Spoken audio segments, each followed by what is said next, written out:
À tous, bien-aimés frères et sœurs.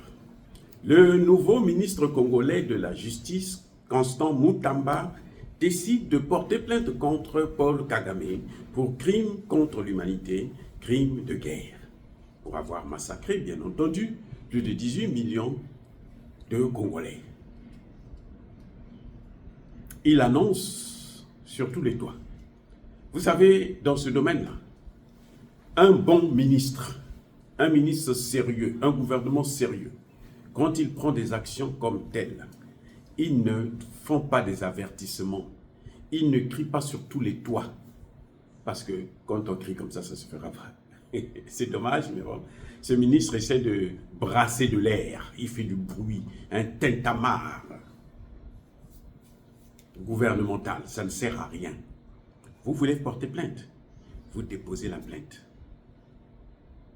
Vous ne dites pas aux gens, nous on va. Ça veut dire que vous êtes en train de demander à toutes les forces qui soutiennent Kagame de s'organiser à ce que ça ne puisse pas arriver. Ah, je reprends. Quand le ministre de Tshisekedi prend une telle décision, c'est qu'il est en train d'annoncer aux États-Unis, à la France, à tous ceux-là qui contrôlent les, comment dirais-je, les institutions de Bretton Woods, plutôt la CPI, de prendre des dispositions pour que ça n'arrive pas. Et ça, c'est dommage. Je comprends que ce ministre a vraiment la volonté de faire parler de lui, qu'on puisse dire que lui, il est le meilleur ministre de la Justice qu'on n'a jamais connu au Congo, hein, parce qu'il parle trop, il agit peu, mais en tout cas, il agit efficacement. Mais cette fois-ci-là, je vous dis, ce n'est pas possible. En disant ça, il ajoute que si cette plainte n'aboutit pas, nous, on va se sortir de la Cour pénale internationale. Vous avez besoin de ça pour sortir de la Cour pénale internationale? Mais attendez, quand même, ce Mutamba-là, il se moque de qui? Il y a des gens qui sont, les Congolais sont contents, je dis, parce qu'il fait des petits trucs à la con. Je dis bien à la con. On prend des gens, on arrête n'importe comment et tout, et puis on veut faire de ça un bruit. Non. S'il voulait porter plainte là, la plainte là, c'est quand il aurait déposé la plainte que le monde entier devrait le savoir. Et ce serait trop tard. Et on n'attend pas quelle sera la réaction de la Cour pénale. On porte plainte, à ce moment, quand par rapport à leur réaction, vous prenez des dispositions. Vous ne pouvez pas dire, nous allons porter plainte, si ça n'aboutit pas, nous allons sortir de la CPI. Ça, on appelle ça maintenant le chantage. Ça, ce n'est plus le droit. Les amis, vous allez encore comme d'habitude me critiquer, oh, il fait quelque chose de bien, c'est bien. Oui, je suis contre Kagame. Je sais que Kagame, c'est un criminel. Je sais que Kagame, c'est un génocidaire. Mais un gouvernement qui dit que nous allons porter plainte contre Kagame, alors qu'il n'a même pas encore entamé la procédure, mais c'est un gouvernement bidon. Vous comprenez? Et qui dit, non, si ça n'aboutit pas, nous allons sortir de la CPI. Ça s'appelle maintenant le chantage. Et ce qui est pire, c'est que ce même gouvernement signe des accords avec Paul Kagame. Mais attendez, vous signez des accords, ça veut dire que le problème est terminé. Ça veut dire que maintenant, nous n'avons plus de problème avec lui. Ils ont signé des accords de ce peu, non? Donc, maintenant, puisque vous avez signé des accords avec le même Kagame, vous voulez aller porter plainte encore contre lui, ça c'est la comédie. Ça dit que Tshisekedi et son équipe se moquent des Congolais et des Africains.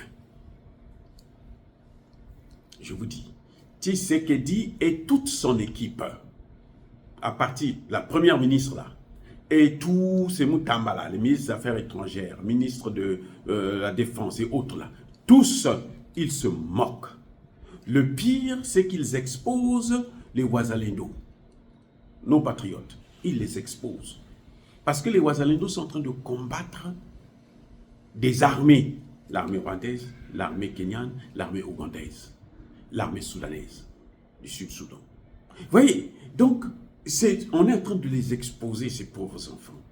Et c'est pour ça que je suis très révolté. Quand je vois Mutamba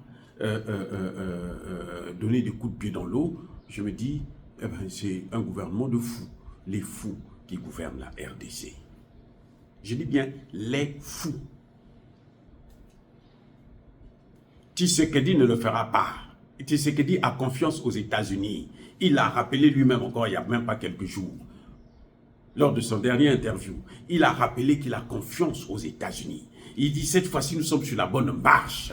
Les États-Unis ont demandé le cessez-le-feu. Maintenant, il faut que la guerre s'arrête. Pourquoi la guerre doit s'arrêter maintenant? Parce que l'Ouganda, le Rwanda et le Kenya ont pris la partie que les Américains voulaient. Ils contrôlent. Rubaya, c'est la plus grande, comment dirais-je, le plus grand gisement de cobalt dans le monde. Ils ont le contrôle de ça. Ça, je cite seulement un seul. Kanyabayongo, tout ça, ils ont tout occupé. Mais qu'est-ce qu'ils veulent d'autre? C'est normal qu'ils puissent demander à ce que la guerre s'arrête puisqu'ils ont eu ce qu'ils voulaient. Le temps que Tshisekedi s'organise pour céder encore d'autres parties parce que ça ne va pas s'arrêter là, les gars amis. Vous avez vu comment ils ont divisé le Soudan en 3. Et là, ils veulent encore continuer à diviser le Soudan. Hein. Les États-Unis veulent faire de la RDC des petits, des mini-États. Et puis eux, ils sont au-dessus là, en train de chapeauter la gestion. Vous êtes là en train de machin. Maintenant, on échange. Vous savez qu'est-ce que Biden propose à Tshisekedi? Et Tshisekedi a toutes les dents comme un con. 400 millions. Pour l'aide humanitaire. 400 millions.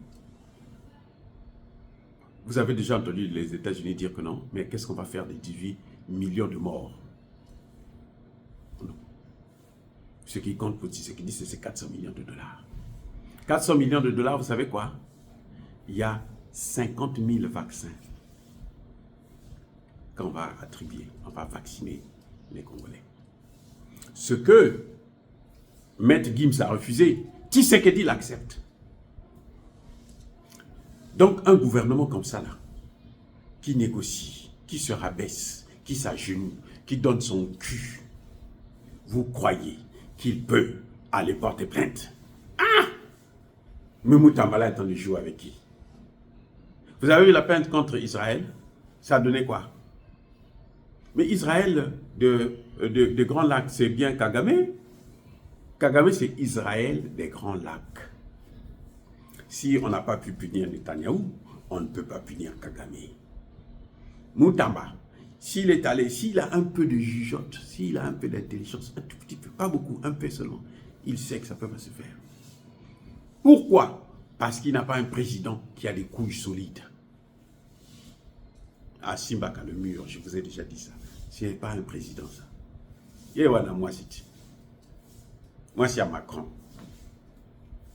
Vous savez, oh, pardon, ma bouche, oh, ma bouche de toi, je l'étais. Ah, Simbaka, le mur, c'est pour ça qu'il est. C'est pour ça qu'il, quand il est à genoux, il pleure. Il pleure. Ah oui, il pleure.